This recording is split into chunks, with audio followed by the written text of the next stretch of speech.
Deux chutes libres successives. Une balle de masse M est lâchée sans vitesse initiale d'une hauteur h au-dessus d'un plan incliné d'un angle alpha égale 45 degrés par rapport à l'horizontale. La balle rebondit horizontalement avec la même vitesse de l'impact au point P1 pour tomber ensuite au point P2, se trouvant à la distance L du point P1, choisi comme origine du repère au XY. On néglige l'action de l'air et on donne G égale 9,8 mètres par seconde au carré. Déterminer en fonction de GH 1. La vitesse de la balle juste après avoir rebondi au point P1. 2. Le temps de vol entre P1 et P2. 3. La distance L entre P1 et P2. 4. La vitesse juste avant qu'elle tombe au point P2 sur le plan incliné. 1. La vitesse de la balle juste après avoir rebondi au point P1.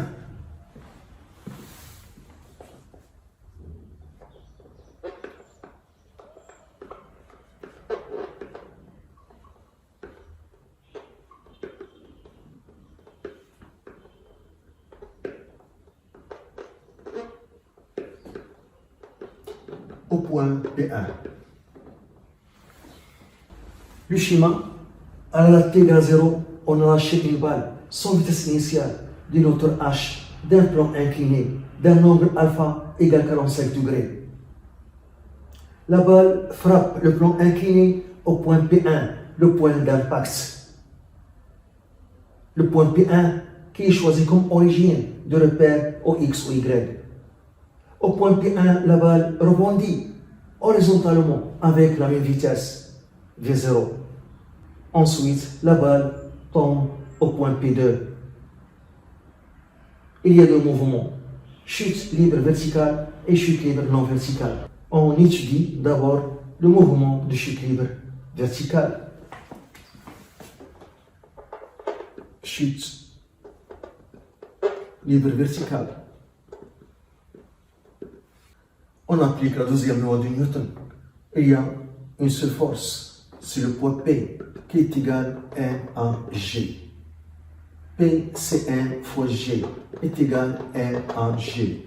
Donc AG est égal au vecteur champ de pesanteur G. On projette cette égalité sur l'axe Y. La projection de AG, c'est AY. Et la projection du vecteur champ de pesanteur G, G, sa projection sur l'axe Y dans toute la longueur, et on voit que G et J en même sens, donc c'est G. Est égal à une constante. L'accélération est constante. L'accélération est constante. Donc le mouvement de chute libre est rectiligne, uniformément varié. Donc on utilise les équations horaires de ce mouvement. Donc on a les équations horaires. Y est égal à 1 demi à Y, t au carré, plus V0 Y, t plus Y0. La deuxième équation horaire de mouvement rectiligne uniformément varié, Vy est égal à Y fois t plus V0Y. On a lâché la balle sans vitesse initiale, donc V0Y est égal à 0. Donc on a Y est égal à 1 demi à Y qui est G fois t carré plus Y0.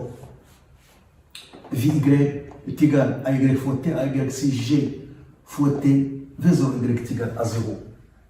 On cherche la vitesse de la balle juste après avoir rebondi au point P1. Et on a dit que la balle rebondit horizontalement avec la même vitesse. Donc cette vitesse qu'on cherche ici, c'est la vitesse au point P1. C'est la vitesse de la balle au point P1. Au point P1, on a Y est égal à 0.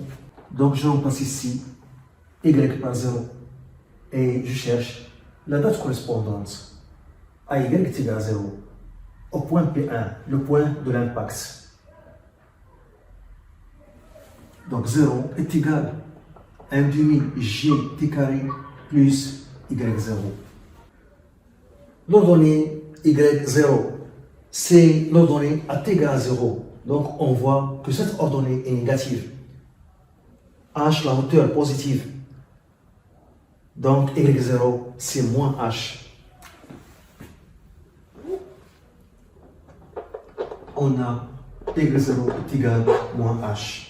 Donc, 1 demi gt au carré moins h est égal à 0. 1 demi gt au carré est égal à h. Donc, la date qui correspond au point de l'impact P1, T est égal à la racine de 2h sur g. Et je remplace ici pour trouver la vitesse de la balle au point de l'impact P1 qui est égal à la vitesse de la balle après avoir rebondi au point P1 sur le plan incliné horizontalement avec la vitesse V0. Donc Vy est égal à G fois la racine de 2h sur G. Donc Vy est égal à la racine de 2GH. D'après les données, cette vitesse de l'impact au point P1 est égale à la vitesse de la balle après avoir rebondi au point P1 sur le plan incliné horizontalement avec la vitesse V0. Donc, d'après les données, V0 est égal à la racine de 2G fois H. C'est la vitesse de la balle juste après avoir rebondi au point P1. Le temps de vol entre P1 et P2.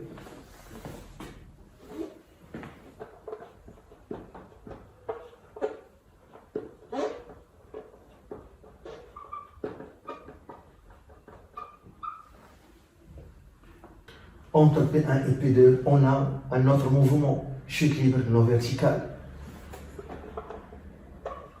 Chute libre non verticale. On applique la deuxième loi de Newton. Donc la même chose. Donc il y a uniquement le point P, chute libre, est égal à G. À G, l'accélération de centre d'inertie G de la balle. P, c'est 1 fois G est égal à G. Donc, AG est égal à G, vecteur champ de pesanteur. Les coordonnées de l'accélération AG, elle a pour coordonnées AX, AY, dont le repère OXY.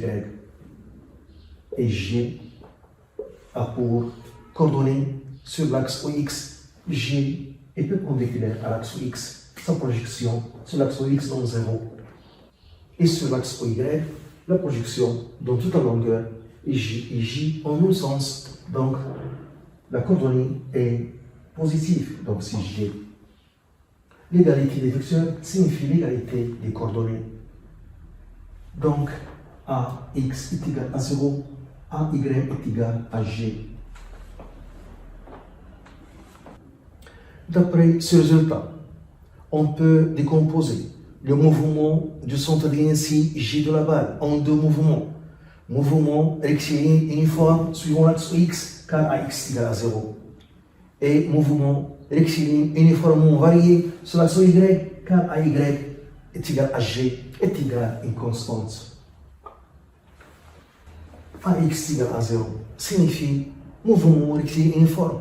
AY est égal à G est égal à une constante signifie mouvement rectiligne uniformément varié.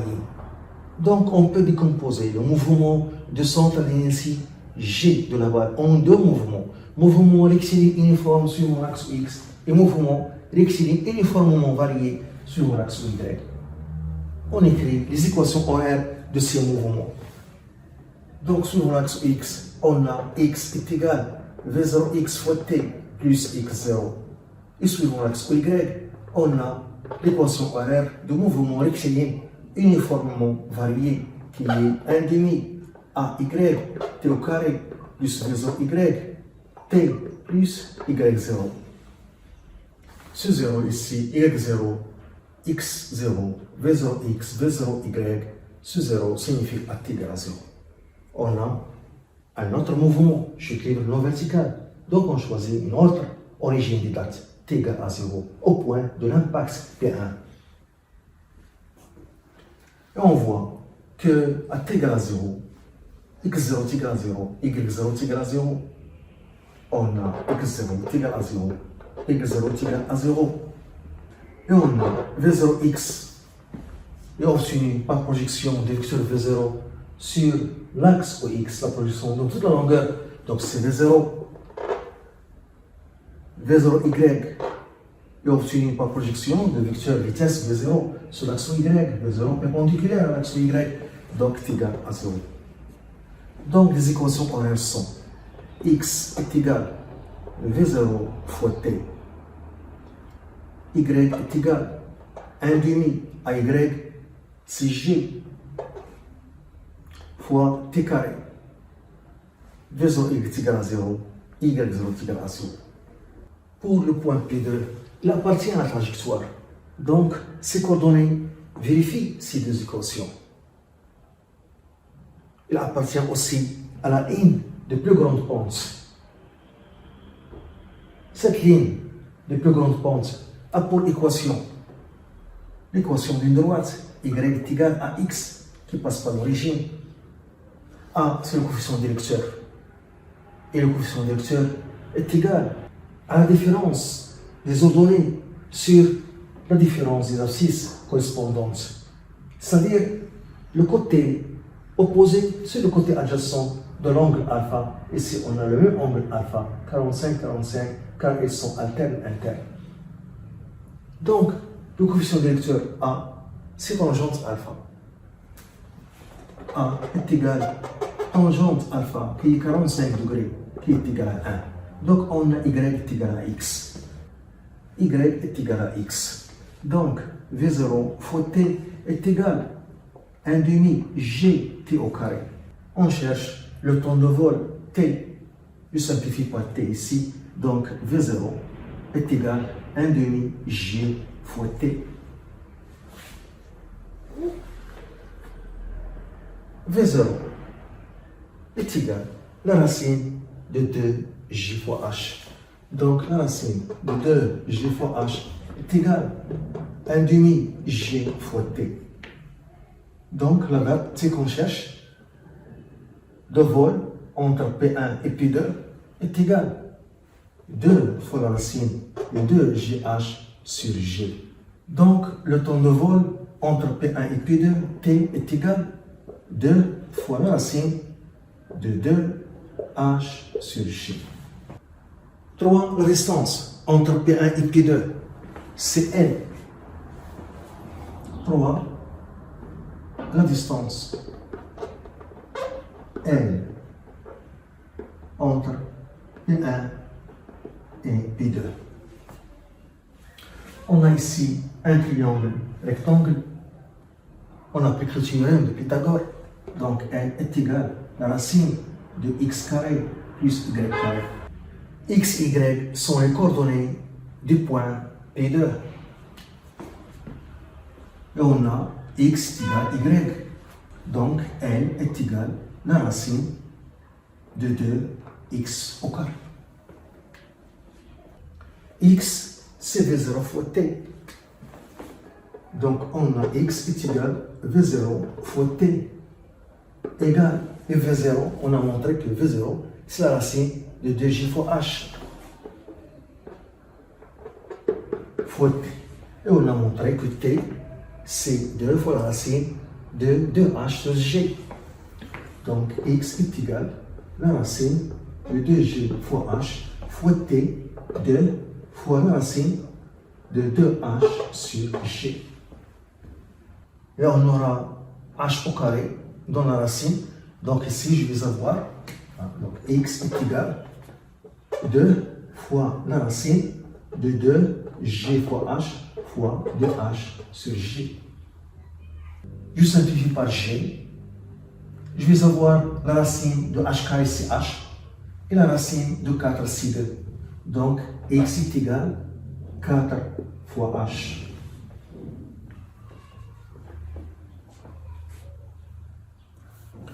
Et par suite, je remplace ici. L est égal à la racine de 2, 4 fois h au carré. Donc, L est égal à 4h fois racine de 2. Donc N est égal à 4 fois la racine de 2 fois H.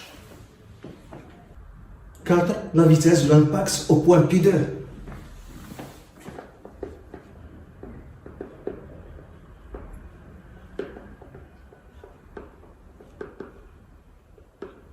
Au point P2.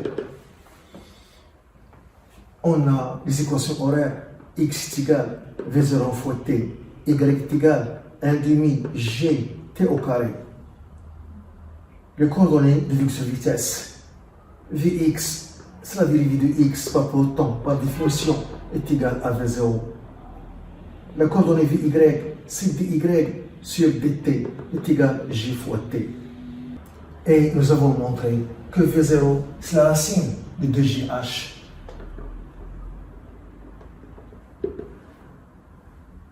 Vy est égal à G fois T.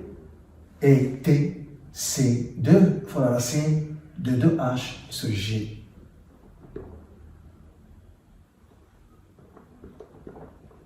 Ce qui donne est égal à 2 fois, je fais introduire G dans la racine et je trouve 2G fois H. Donc la vitesse V, c'est la racine de Vx au carré plus Vy au carré. Donc V est égal à la racine. Et je remplace Vx par son expression au carré. Donc c'est 2GH plus au carré 4 fois 2 GH. Donc la vitesse au point de l'impact P2 est égale à la racine de 10 G fois H.